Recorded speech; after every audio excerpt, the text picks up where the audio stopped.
अस्सलाम वालेकुम students. Ma'am. Okay students, आज के लेक्चर में मैं आपको ऑब्जर्वेशंस और कैलकुलेशंस एक्सपेरिमेंट नंबर 1 जो आपने परफॉर्म किया उससे रिलेटेड एक्सप्लेन करूंगी। स्क्रीन मैंने शेयर किया है, आप सब स्क्रीन देख सकते हैं।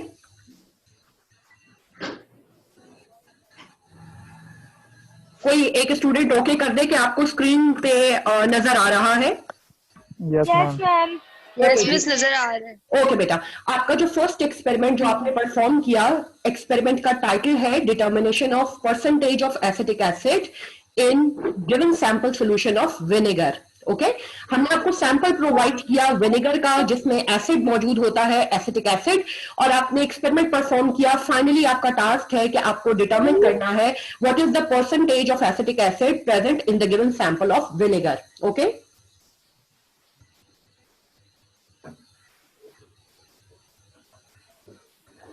इस एक्सपेरिमेंट के अंदर बहुत ही सिंपल केमिकल इक्वेशंस इन्वॉल्व हैं। फर्स्ट स्टेप में आपने स्टैंडर्डाइजेशन किया, standardization of sodium hydroxide solution. इस स्टेप के अंदर जो केमिकल इक्वेशन इन्वॉल्व है, ऑक्सैलिक एसिड रिएक्ट कर रहा है NaOH के साथ, as a result sodium oxalate और वाटर बन रहा है। ये सिंपल एसिड बेस रिएक्शन है जहां ऑक्सैलिक एसिड एक एसिड है, सोडियम हाइड्रोक्साइड एक बेस है, और जब ये दोनों रिएक्ट करते हैं, we know that when acid react with the base, as a result salt and water will form. So sodium oxalate salt है और वाटर साथ में बन रहा है। ठीक है, ये केमिकल इक्वेशन है स्टैंडर्डाइजेशन की। सेकंड स्टेप में आपने परफॉर्म किया analysis of acetic acid in given sample solution of vinegar. Again जो केमिकल रिएक्शन इन्वॉल्व है वो एक एसिड बेस्ड रिएक्शन है। विनेगर के अंदर जो एसिड मौजूद था वो एसिटिक एसिड था। Acetic acid will react with sodium hydroxide and as a result sodium acetate and water will form. So sodium acetate salt है एंड प्लस वाटर बनता है। सो एसिड बेस केमिस्ट्री में आप पढ़ रहे होंगे न्यूट्रलाइजेशन रिएक्शन, वो रिएक्शंस होते हैं जब एसिड और बेस रिएक्ट करते हैं और एज अ रिजल्ट सॉल्ट और वाटर बनते हैं। ठीक है, केमिकल इक्वेशंस हो गई। Next step is to report the observations. Okay, अब मैं आपको परफॉर्मेंस के एतबार से रिवाइज करवाते जाऊं। सबसे पहला काम आपने जो किया था वो ये किया था कि स्टॉक सॉल्यूशन जो हमने ऑक्सैलिक एसिड का आपको प्रोवाइड किया, उसकी मदद से आपने डाइल्यूटेड सैंपल ऑक्सैलिक एसिड का डाइल्यूटेड स्टैंडर्ड सॉल्यूशन प्रिपेयर किया। ठीक है,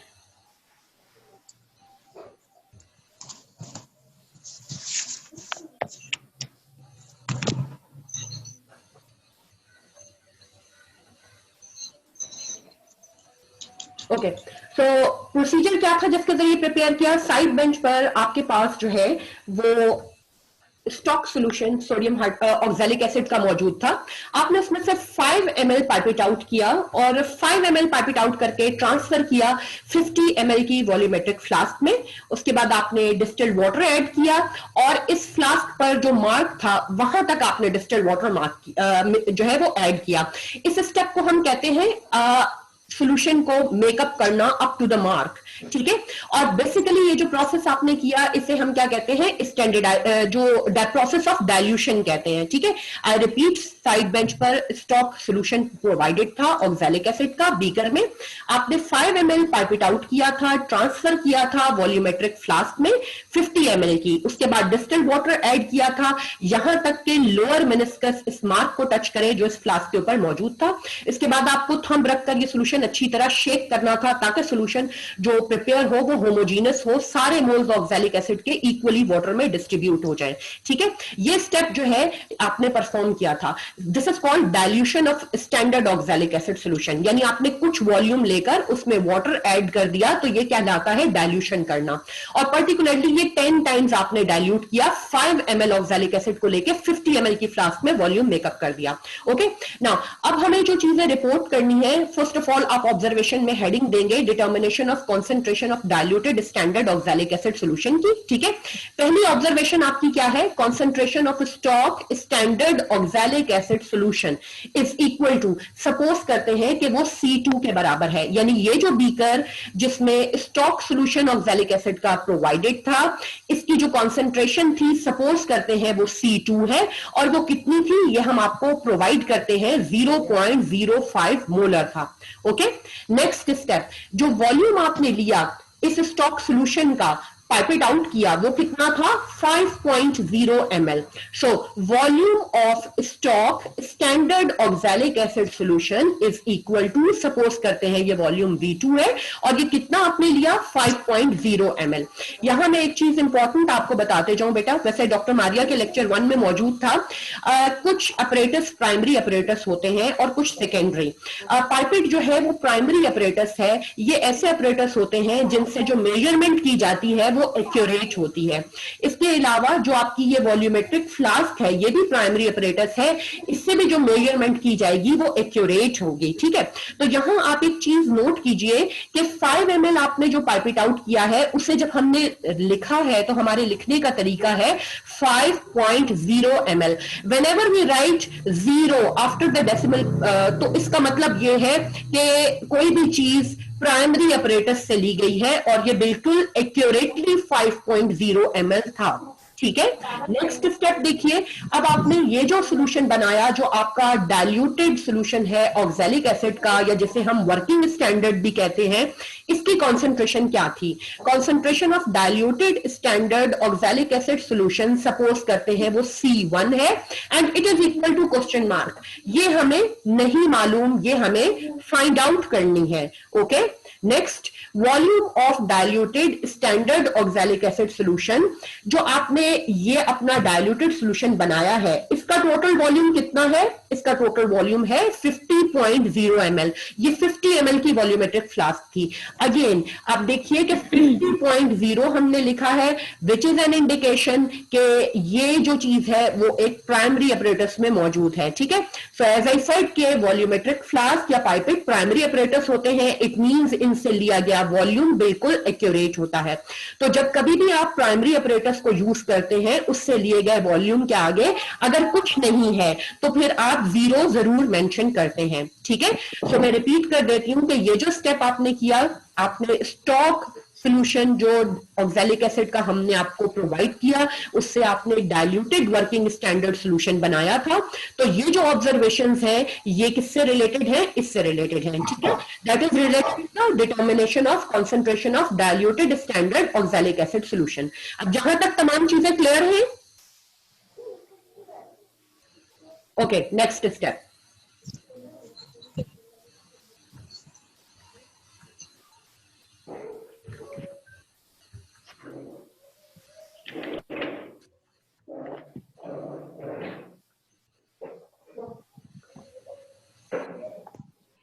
आपकी जो ऑब्जर्वेशन की हेडिंग है वो है standardization of sodium hydro oxide solution. Okay, अब आपने जब सॉल्यूशंस प्रिपेयर कर लिए तो उसके बाद आपने जो नेक्स्ट स्टेप परफॉर्म किया था उस स्टेप में आपने सोडियम हाइड्रोक्साइड की स्टैंडर्डाइजेशन की थी. ठीक है, इससे रिलेटेड ऑब्जर्वेशंस क्या होंगी जो आप रिपोर्ट करेंगे? फर्स्ट ऑब्जर्वेशन है volume of diluted standard oxalic acid solution is equal to 10.0 ml. Okay, अब देखिए बेटे, स्टॉक सॉल्यूशन का काम खत्म हो गया, उससे आपने प्रिपेयर कर लिया वर्किंग सॉल्यूशन या diluted standard oxalic acid solution 50 ml की वॉल्यूमेट्रिक फ्लास्क में. अब आपने उसमें से पाइपेट आउट किया 10 ml सॉल्यूशन, उसको ट्रांसफर किया था आपने अपनी कोनिकल फ्लास्क में और 1 to 2 ड्रॉप्स आपने फिनोल्फिथिलीन के ऐड किए थे. ठीक है, सो वॉल्यूम आपको मेंशन करना है. ये वो वॉल्यूम है जो आपने अपने बनाए हुए डाइल्यूटेड ऑक्सैलिक एसिड सॉल्यूशन का ट्रांसफर किया है कोनिकल फ्लास्क में और ये कितना था 10.0 ml. अगेन चूंकि पाइपेट प्राइमरी अपरेटस है लिहाजा जो वॉल्यूम आपने ट्रांसफर किया है वो एक्यूरेटली 10.0 ml था. ठीक है, that is the reason we will write 10.0 ml. So ये फर्स्ट ऑब्जर्वेशन हो गया, volume of diluted standard oxalic acid solution is equal to 10.0 ml. Next, इसके अलावा आपने अपनी टाइट्रेशन फ्लास्क या कोनिकल फ्लास्क में क्या ऐड किया? आपने इंडिकेटर ऐड किया और इंडिकेटर क्या था? फिनोल्फिथिलीन. आप चाहें तो फिनोल्फिथिलीन के आगे 1 to 2 ड्रॉप्स लिख सकते हैं, otherwise name of the indicator is enough. ठीक है, इसके बाद आपने ये किया कि ब्यूरिट से drop wise sodium hydroxide solution add करना शुरू कर दिया. यहां तक के लाइट पिंक कलर आया जो कि शेक करने पर डिसअपीयर नहीं हुआ. ठीक है, ये आपका एंड पॉइंट था और आपने ब्यूरिट रीडिंग नोट कर ली. सो अब आप मेंशन करेंगे, ये आपका ऑब्जर्वेशन कॉलम ये आप बनाएंगे. ठीक है, जिसमें initial reading, final reading, difference और कंकॉर्डेंट रीडिंग हम लिखते हैं. ये जो बोल्ड डार्क ब्लैक आपको नजर आ रहा है ये इस टेबल की हेडिंग है. इस टेबल में एक्चुअली आप क्या रिपोर्ट कर रहे हैं? आप रिपोर्ट कर रहे हैं volume of sodium hydroxide solution consumed against 10 ml of diluted standard oxalic acid solution. यानी आपकी कोनिकल फ्लास्क में जो 10 ml ऑक्सैलिक एसिड सॉल्यूशन मौजूद था, उसके साथ रिएक्ट करने के लिए सोडियम हाइड्रोक्साइड का कितना वॉल्यूम जो है वो कंज्यूम हुआ, वो आप यहां अपने ऑब्जर्वेशन कॉलम के अंदर यहां रिपोर्ट करेंगे। ठीक है, इनिशियल रीडिंग, जो भी आपकी इनिशियल रीडिंग थी वो आप लिखेंगे। हमने आपको कहा था कि लाजमन नहीं कि आप ब्यूरिक रीडिंग को 0 करें, इनिशियल रीडिंग कुछ भी हो सकती है लेकिन वो नोन होनी चाहिए। ठीक है, तो आप इनिशियल रीडिंग लिखेंगे। सपोज करती हूं किसी की इनिशियल रीडिंग 1.5 थी, ठीक है, उसके बाद फाइनल रीडिंग सपोज करते हैं किसी की 10.5 थी। सो 10.5 माइनस 1.5 जो डिफरेंस है वो आप यहां रिपोर्ट करेंगे। ठीक है, आप नोट कीजिए कि ये तमाम जो यहां रीडिंग्स लिखी जा रही हैं, दरअसल ये वॉल्यूम है और उसका यूनिट ml है। तो आप हर रीडिंग के साथ ml नहीं लिखते, बल्कि क्या करते हैं कि ऊपर जो इस जगह पर एक ही बार ml लिख देते हैं, जो जिसका मतलब ये है कि नीचे जो भी रीडिंग लिखी जाएगी उसका यूनिट ml ही होगा। ठीक है, सो ये हम गुड प्रैक्टिस बिल्कुल कंसीडर नहीं करते कि आप हर वैल्यू के साथ ml लिखें। प्रॉपर तरीका यह है कि आप एक ही बार हेडिंग के साथ यहां यूनिट मेंशन करें, जैसा कि यहां मेंशन किया गया है। ओके, सो ये ऑब्जर्वेशंस हो गई आपकी standardization of sodium hydroxide solution से रिलेटेड। नेक्स्ट ऑब्जर्वेशंस आपकी जो है वो है third step, final step, analysis of acetic acid in given sample solution of vinegar से रिलेटेड। ठीक है, बिल्कुल जैसे आपने डाइल्यूटेड स्टैंडर्ड सॉल्यूशन बनाया था ऑक्सैलिक एसिड का, जस्ट लाइक दैट आपने सैंपल सॉल्यूशन जो है वो विनेगर का प्रिपेयर किया था। 5 ml पाइपेट आउट करके सैंपल सॉल्यूशन को ट्रांसफर किया था। 50 ml वॉल्यूमेट्रिक फ्लास्क में आपने डिस्टिल्ड वाटर डाला था और सॉल्यूशन का वॉल्यूम मेकअप किया था up to the mark. Colourless solution की लोअर मेनिस्कस देखी जाती है, सो अपने आई लेवल पर लाकर फ्लास्क को देखा जाता है कि लोअर मेनिस्कस मार्क को टच करे। ओके, नेक्स्ट स्टेप में अब जब आपने एनालिसिस परफॉर्म किया था तो ये जो डाइल्यूटेड सैंपल सॉल्यूशन आपने बनाया था उसका आपने 10 ml ट्रांसफर किया था कोनिकल फ्लास्क में। उसके बाद उसी तरह आपने 1 to 2 ड्रॉप्स फेनोल्फिथिलीन के डाले थे और उसे ब्यूरिक में मौजूद सोडियम हाइड्रोक्साइड सॉल्यूशन के अगेंस्ट टाइट्रेट किया था। यहां तक के लाइट पिंक कलर आया जो परसिस्ट किया कुछ सेकंड्स के लिए। Okay, so volume of sample solution of vinegar is equal to 10.0 ml। ठीक है, ये वो वॉल्यूम है अगेन जो आपकी कोनिकल फ्लास्क में है, जो आपकी टाइट्रेशन फ्लास्क में है। ओके, और ये एक्यूरेट है बिकॉज पाइपेट से लिया गया है, इसीलिए इसे 10.0 ml लिखा जाता है। अगर आप 10 लिखेंगे तो हम क्रॉस कर देंगे, ठीक है, विच इज रॉन्ग। इसका मतलब क्या है कि 10 का मतलब आप श्योर नहीं है वो आपने किस तरह से उस वॉल्यूम को ट्रांसफर किया। ओके, नेक्स्ट स्टेप अब आपके पास होगा अगेन एक ऑब्जर्वेशन। आपने ये कॉलम बनाना है, पूरे का पूरा ये टेबल बनेगा। ठीक है, और ये जो टेबल है बिल्कुल वैसे ही है, initial reading, final reading, difference and then concordant reading. Volume के यूनिट ऊपर ही मेंशन किए गए हैं और ये अगेन इस टेबल की हेडिंग है, that is volume of standard sodium hydroxide solution consumed against 10 ml of sample solution of vinegar.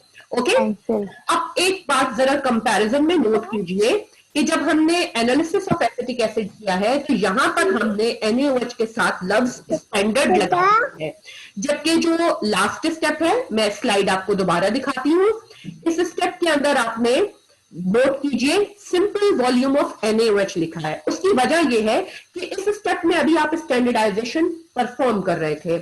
Standardisation is a process by which we can find out the concentration of any unknowns. ठीक है, तो अभी आपको concentration मालूम नहीं थी, लिहाजा आपने यहां NaOH को इसी तरह से लिखा है। अब जब आप स्टैंडर्डाइजेशन परफॉर्म कर चुके तो अब आपको सोडियम हाइड्रोक्साइड की कॉन्सेंट्रेशन पता चल चुकी होती है, लिहाजा आप नोट कीजिए कि जो नेक्स्ट स्टेप है उसके अंदर हमने NaOH के साथ लफ्ज स्टैंडर्ड ऐड कर दिया है। Now standard is something whose concentration is known. So after the performing the step of standardization, जब आप एनालिसिस या एस्टिमेशन का स्टेप कर रहे होते हैं तो फिर NaOH अब आपका स्टैंडर्ड हो चुका होता है, यानी उसकी कॉन्सेंट्रेशन पता चल चुकी होती है, इसलिए हम उसके साथ वर्ड स्टैंडर्ड लिखते हैं। ठीक है, तो ये आपके हो गए ऑब्जर्वेशंस। नेक्स्ट स्टेप है अब आपका कैलकुलेशंस। ठीक है, और कैलकुलेशंस के स्टेप भी बिल्कुल बिल्कुल वैसे ही होंगे जैसे ऑब्जर्वेशन के स्टेप थे। जैसा कि ऑब्जर्वेशन का फर्स्ट स्टेप था determination of concentration of diluted standard oxalic acid solution, तो कैलकुलेशन का पहला स्टेप भी यही होगा। ठीक है, हमारा फर्स्ट टास्क कैलकुलेशन का है, हमने जो diluted standard oxalic acid solution बनाया 50 ml की वॉल्यूमेट्रिक फ्लास्क में, उसकी कंसंट्रेशन को फाइंड आउट करना। मैं रिपीट किए देती हूं, स्टॉक सॉल्यूशन ऑक्सैलिक एसिड का हमने अभी ऑब्जर्वेशन में देखा कि उसकी कंसंट्रेशन हमें मालूम थी 0.05 और हमने इमेजिन किया था कि वो C2 है। So C2 is the concentration of stock standard solution of oxalic acid and it is equal to 0.05। Next V2 वो वॉल्यूम है स्टॉक स्टैंडर्ड सॉल्यूशन का जो हमने पाइपेट आउट किया, ट्रांसफर किया, और वो 5.0 था। So we know the value of V2 as well. ठीक है, C1 is the concentration of this diluted working standard solution of oxalic acid and it is equal to question mark। हमें मालूम करना है कि ये जो हमने इस सॉल्यूशन को बनाया, इस सॉल्यूशन की कंसंट्रेशन अब क्या है, जबकि हमें इसका वॉल्यूम मालूम है जिसे हमने V1 इमेजिन किया ऑब्जर्वेशन टेबल के अंदर, और वो वॉल्यूम कितना है 50.0 ml। ये वॉल्यूम कहां से पता चला हमें, बिकॉज हमने 50 ml की वॉल्यूमेट्रिक फ्लास्क ली थी, तो चूंकि फ्लास्क 50 ml की थी लिहाजा इसमें हमने जो सॉल्यूशन बनाया है वो 50.0 ml है। ठीक है, अब देखिए we will use a formula C1 V1 is equal to C2 V2, और इस फॉर्मूला की मदद से हम फाइंड आउट करेंगे अपने diluted working standard oxalic acid solution की कंसंट्रेशन को। Okay, so put all the values in this formula. We do not know the concentration C1, तो इसको ऐसे ही लिख दीजिए। What is V1? V1 ये वॉल्यूम है, कितना है 50.0, लिख दीजिए। It is equal to C2, C2 क्या है 0.05 मोलर है स्टॉक सॉल्यूशन की concentration, multiply by V2। V2 क्या है स्टॉक सॉल्यूशन का वो वॉल्यूम जो पाइपेट आउट किया गया, वो कितना था 5.0। So C1 V1 is equal to C2 V2, 0.05 multiply by 5.0। यहां पे ये वैल्यूज आ जाएंगी। अगर हमें C1 फाइंड आउट करना है, ये वैल्यू जो यहां मल्टीप्लाई हो रही है अगर हम इस जानिब लाएंगे तो डिवाइड हो जाएगी।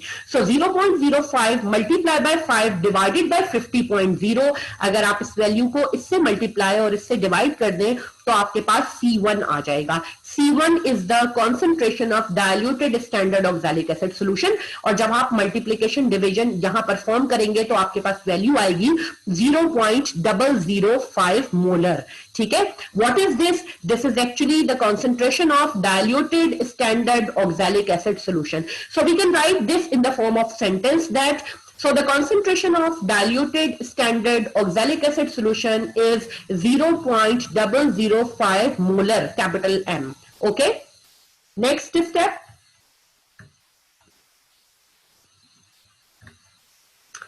ऑब्जर्वेशन का second step standardization of sodium hydroxide solution था, तो कैलकुलेशंस का जो सेकंड स्टेप है वो भी standardization of sodium hydroxide solution ही होगा।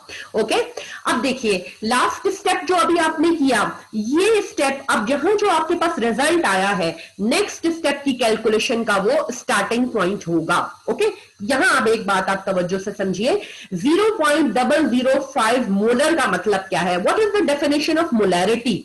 मोल प्रेजेंट पर लीटर ऑफ सॉल्यूशन। ठीक है, इसका मतलब है मैं ये कह सकती हूं कि 0.005 मोल ऑक्सैलिक एसिड के 1 लीटर ऑफ सॉल्यूशन में मौजूद हैं, या मैं ये कह सकती हूं we know that 1 litre is equal to 1000 ml।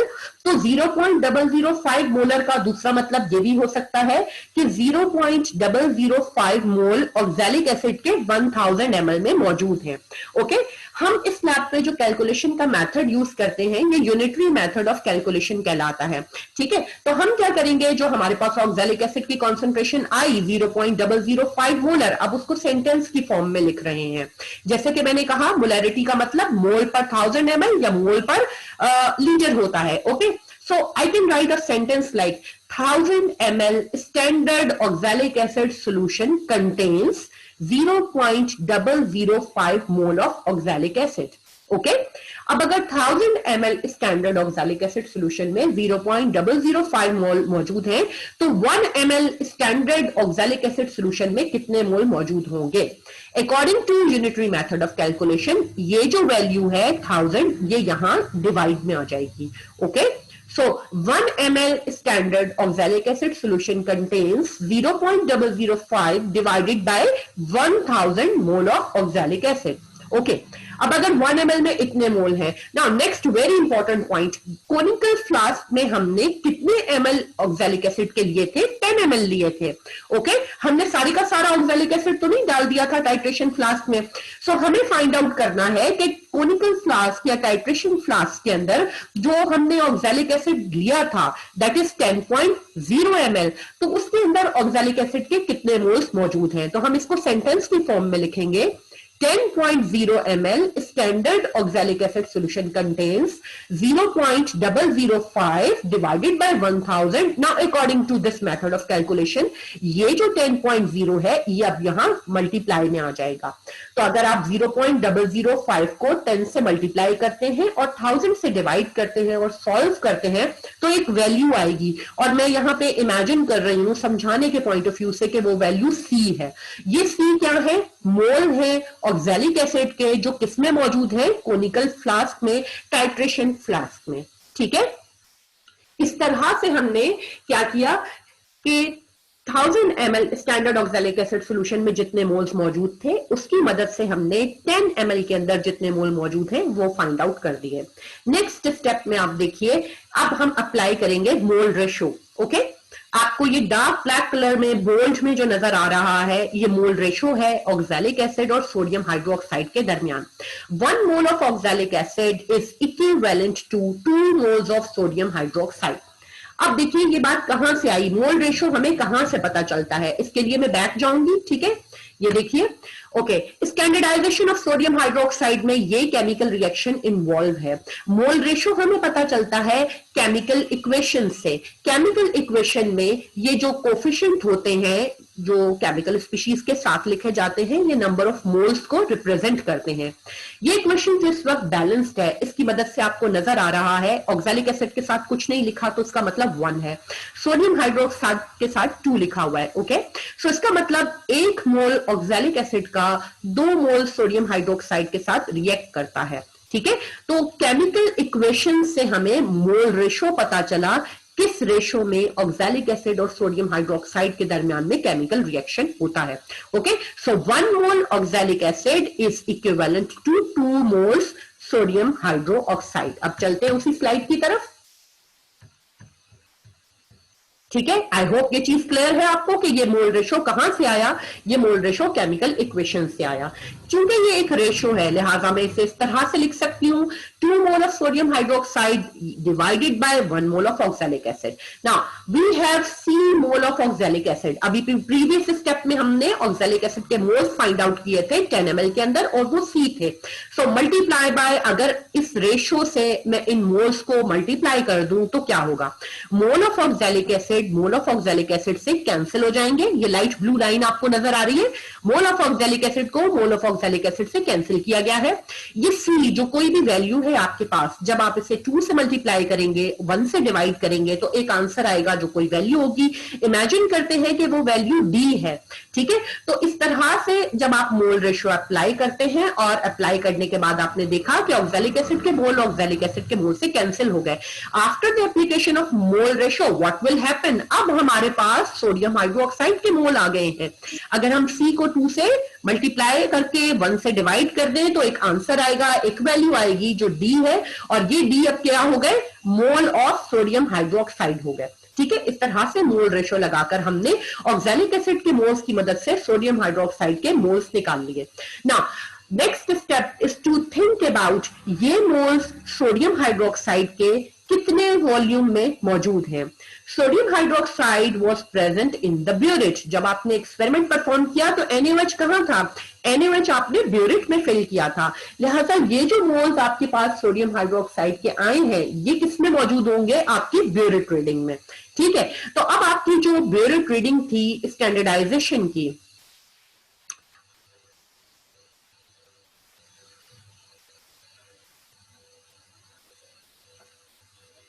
अब आपकी जो ब्यूरेट रीडिंग थी स्टैंडर्डाइजेशन की, सीबीआर का मतलब है कंकॉर्डेंट ब्यूरेट रीडिंग, तो ये मोल सोडियम हाइड्रोक्साइड के कंकॉर्डेंट ब्यूरेट रीडिंग में मौजूद हैं। अब आप यहां पे अपनी कंकॉर्डेंट ब्यूरेट रीडिंग लिखेंगे, हर ग्रुप हर स्टूडेंट अपनी कंकॉर्डेंट ब्यूरेट रीडिंग लिखेगा। मैंने यहां सीबीआर लिख दिया है। सपोज करते हैं किसी की कंकॉर्डेंट ब्यूरेट रीडिंग 8.2 ml थी, तो वो यहां लिखेंगे 8.2 ml sodium hydroxide solution contains d mole of sodium hydroxide. Okay, is it clear? ये स्टेप बहुत इंपॉर्टेंट है। मोल रेशियो अप्लाई करने के बाद NaOH के मोल जो आए वो कितने वॉल्यूम में है, चूंकि NaOH आपका ब्यूरेट में मौजूद था, लिहाजा वो मोल मौजूद है आपकी ब्यूरेट रीडिंग पर ब्यूरेट रीडिंग में। और ब्यूरेट रीडिंग कौन सी वाली, स्टैंडर्डाइजेशन के प्रोसेस की बात हो रही है, तो कंकॉर्डेंट ब्यूरेट रीडिंग स्टैंडर्डाइजेशन की आपको यहां रखनी है। ठीक है, जैसे मैंने कहा, सपोज करने के 8.2 ml थी किसी ग्रुप की, तो वो लिखेंगे 8.2 ml solution contain d mole of NaOH। अगर 8.2 में इतने हैं या कंकॉर्डेंट ब्यूरेट रीडिंग में d मोल है, तो 1 ml में कितने होंगे, d divided by concordant burette reading जो है वो डिवाइड के अंदर आ जाएगी। ठीक है, नेक्स्ट स्टेप अब आपके पास 1000 ml के अंदर सोडियम हाइड्रोक्साइड के मोल्स निकालना है। According to unitary method of calculation 1000 ml ऑफ NaOH solution contains d divided by concordant burette reading, और ये 1000 अब मल्टीप्लाई में आ जाएगा। अगर आप 1000 को d से मल्टीप्लाई करते हैं, जो कोई रीडिंग है, कोई वैल्यू है, डिवाइड करते हैं अपनी कंकॉर्डेंट ब्यूरेट रीडिंग से, तो आपके पास जब आप ये तमाम वैल्यूज को मल्टीप्लाई डिवाइड करेंगे एक आंसर आएगा। सपोज करते हैं वो आंसर E है, और ये E आपके पास मोल आ गए सोडियम हाइड्रोक्साइड के। नाउ E मोल सोडियम हाइड्रोक्साइड के 1000 ml में मौजूद है। मोल पर 1000 ml is known as molarity, तो इसका मतलब हमने सोडियम हाइड्रोक्साइड की कंसंट्रेशन फाइंड आउट कर ली है। ठीक है, जो हमारा टास्क था standardization of sodium hydroxide solution में, हम इसको एक सेंटेंस की फॉर्म में लिखेंगे। So the concentration of sodium hydroxide solution is E molar. Okay, यहां तक क्लियर हुआ है तमाम स्टूडेंट्स को?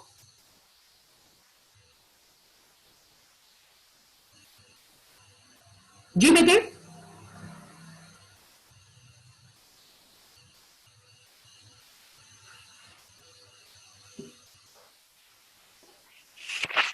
Excuse me miss.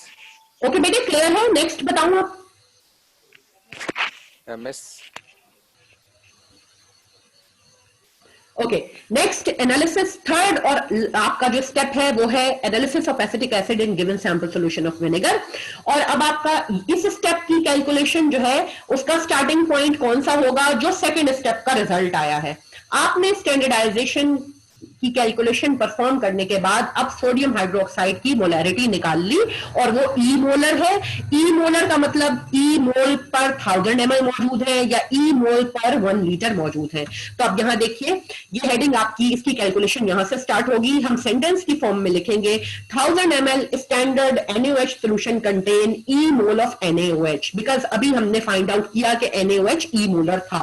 E molar का मतलब E मोल NaOH के 1000 ml में मौजूद थे। और आप देखिए कि एनालिसिस के स्टेप में अब हम NaOH के साथ लफ्ज स्टैंडर्ड लिख रहे हैं। ओके, अब 1000 ml standard NaOH solution contains E mole of NaOH। 1 ml में कितना होगा, according to unitary method of calculation E divided by 1000 हो जाएगा। ठीक है, अब देखिए NaOH आपका मौजूद है कहां, ब्यूरेट में। तो अब आप देखिए ये जो मोल आपके पास E को 1000 से डिवाइड करके आएंगे, ये मोल आपके पास नेक्स्ट स्टेप में देखिए कि अब हमने फाइंड आउट करना है कहां मौजूद है। एस्टिमेशन के स्टेप में आपने जो परफॉर्म किया, आपकी कंकॉर्डेंट ब्यूरेट रीडिंग जो आई एस्टिमेशन की, वो अब आप यहां रखेंगे। सपोज करते हैं किसी की 9.3 ml आई थी। ठीक है, तो ये जो CBR है again stands for concordant burette reading, और ये कंकॉर्डेंट ब्यूरेट रीडिंग अब आपकी होगी एस्टिमेशन या एनालिसिस के स्टेप वाली। हर स्टूडेंट हर ग्रुप अपनी कंकॉर्डेंट ब्यूरेट रीडिंग को यहां पे प्लेस करेगा। सपोज करते हैं 9.3 ml है किसी की, तो आप लिखेंगे कि 9.3 ml standard NaOH solution contains E divided by 1000 multiply by your concordant burette reading, और सपोज वो किसी की 9.3 है। सो अपनी कंकॉर्डेंट ब्यूरेट रीडिंग एस्टिमेशन के स्टेप वाली, उसको आप मल्टीप्लाई करें E से, जो कोई वैल्यू है, डिवाइड करें 1000 से। फाइनली इस मल्टीप्लिकेशन डिवीजन के बाद आपके पास इमेजिन करते हैं एक आंसर आया, और वो आंसर है F। Okay, F actually moles हैं सोडियम हाइड्रोक्साइड के जो प्रेजेंट हैं आपकी कंकॉर्डेंट ब्यूरिक रीडिंग जो एस्टिमेशन की है उसमें। ओके ना, अब NaOH के मोल आपके पास आ गए हैं। आपका एक्चुअल टास्क तो एसिटिक एसिड के मोल्स निकालना है। कैसे आप वो फाइंड आउट करेंगे? By using the mole ratio. So the mole ratio between NaOH and acetic acid is 1:1। Again mole ratio कहां से आया? मोल रेशो आता है केमिकल इक्वेशन से। बैठ जाते हैं कैलकुलेशन हम अपने पास इस स्लाइड के ऊपर जहां हमारे पास केमिकल इक्वेशन है। ये वो केमिकल रिएक्शन है जो एनालिसिस के स्टेप के अंदर इन्वॉल्व है। Acetic acid will react with NaOH, sodium acetate and water will form. See the coefficients, कुछ नहीं लिखा, इट मींस 1 है, it means 1 mole of acetic acid is equivalent to 1 mole of NaOH। So in this way chemical equation से हमें mole ratio मिलता है। तो ये जो डार्क ब्लैक बोल्ड लिखा हुआ है, ये mole ratio 1 mole of NaOH is equivalent to 1 mole of acetic acid, chemical equation से आया। Since this is mole ratio, so we can write this in the form of ratio 1 mole of acetic acid divided by 1 mole of NaOH। अब जो moles आपने अभी ऊपर find out किए sodium hydroxide के, अगर आप उनको इससे मल्टीप्लाई करते हैं तो see the blue line, mole of NaOH से कैंसिल हुए। ठीक है, अगर आप F को मल्टीप्लाई बाय 1 डिवाइडेड बाय 1 कर दें, ठीक है, तो आपके पास सपोज कर देते हैं कि जो वैल्यू आई वो G है। और ये मोल रेशियो अप्लाई करने के बाद अब NaOH के मोल्स कैंसिल हो गए हैं और ये मल्टीप्लिकेशन डिवीजन करने के बाद अब आपके पास जो वैल्यू आई है दरअसल ये मोल ऑफ एसिटिक एसिड है। So in this way by applying the mole ratio अब आपने क्या किया है कि NaOH से एसिटिक एसिड के मोल्स फाइंड आउट कर दिए हैं। Now the next question is, ये जो मोल एसिटिक एसिड के आपने फाइंड आउट किए हैं ये कितने ml में मौजूद है? So think about, acetic acid कहां मौजूद था? आपके सैंपल में, विनेगर के सैंपल में। और सैंपल आपने किस चीज में लिया था? कोनिकल फ्लास्क में लिया था। कितना लिया था? 10.0 ml। सो इट मींस ये जो आपके पास एसिटिक एसिड के मोल्स आए हैं ये 10.0 ml के अंदर हैं। ठीक है, so 10.0 ml sample solution contain G mole of acetic acid। 1 ml में कितने होंगे? G divided by 10.0। और 1000 ml में कितने होंगे? 1000 में हम क्यों निकालते हैं? बिकॉज मोल पर 1000 ml is known as molarity. यही वजह है कि हम मोल्स को फाइनली 1000 ml में निकालते हैं। ठीक है, सो G divided by 10.0 multiply by 1000। अगर आप G को 1000 से मल्टीप्लाई और 10 से डिवाइड करेंगे, सॉल्व करेंगे इस पूरी चीज को, तो सपोज करते हैं एक आंसर आया और वो आंसर जो है वो क्या है? H है। ठीक है, सो इस तरह से आपके पास H मोल एसिटिक एसिड के आ गए जो 1000 ml में मौजूद है। मोल पर 1000 ml is known as molarity. So हम एक सेंटेंस लिखेंगे, so the concentration of acetic acid in given sample solution of vinegar is H molar. Okay, next step which is the last step जो हमारा actual task था experiment का, determination of percentage of acetic acid in vinegar. ठीक है, अब ये हम find out करेंगे एक फॉर्मूला की मदद से। फॉर्मूला है percentage of acetic acid is equal to molarity into multiply by molar mass divided by specific gravity और डेंसिटी मल्टीप्लाई बाय 10। ठीक है, अब आप देखिए जो जो वैल्यूज आपको मालूम है, आप अगर अपना लैब मैनुअल देखेंगे तो लैब मैनुअल में हमने आपको एसिटिक एसिड की स्पेसिफिक ग्रेविटी या डेंसिटी दी हुई है और वो 1.01 है। ओके, ये जो 10 है ये फॉर्मूला का 10 है। मोलर मास आप एसिटिक एसिड का कैलकुलेट कर सकते हैं। The formula of acetic acid है CH3COOH। ओके, सो अगर आप मोलर मास निकालेंगे तो वो 60 आएगा। आपने अभी मोलैरिटी निकाली लास्ट कैलकुलेशन में H मोलर। ओके, ये जो भी वैल्यू है H, this is actually the molarity और the concentration of acetic acid. तो इस वैल्यू को अब आप यहां पुट करेंगे। ठीक है, जो मोलैरिटी निकाली ये कोई भी वैल्यू है डेफिनेटली वो उसको आप यहां प्लेस करेंगे, मोलैरिटी को मल्टीप्लाई करेंगे मोलर मास से एसिटिक एसिड के जो कि 60 है। ठीक है, आप कैलकुलेट भी करके कंफर्म कर लीजिएगा कि एसिटिक एसिड का मोलर मास 60 है और डिवाइड करेंगे डेंसिटी 1.01 मल्टीप्लाई बाय ये 10 फॉर्मूला का। If you multiply H multiply by 60 divided by 101 multiply by 10, इस पूरी चीज को जब आप सॉल्व करेंगे तो सपोज करते हैं आपके पास एक आंसर आया और वो K के बराबर है। So this is actually the percentage of acetic acid K%। आप सेंटेंस की फॉर्म में लिखेंगे, so the percentage of acetic acid in given sample solution of vinegar is K%। Okay, next step अब आप रिजल्ट की हेडिंग देंगे और mention करेंगे वो तमाम जो स्टेप्स जो आपने कैलकुलेशन में परफॉर्म किए। फर्स्ट स्टेप में आपने कॉन्सेंट्रेशन ऑफ NaOH निकाली, तो आप लिखेंगे the concentration of NaOH solution is E molar, जो भी आपकी वैल्यू है वो यहां लिखेंगे। अभी जो हमने सपोज्ड कैलकुलेशन की है उसमें वो E था। नेक्स्ट आप मेंशन करेंगे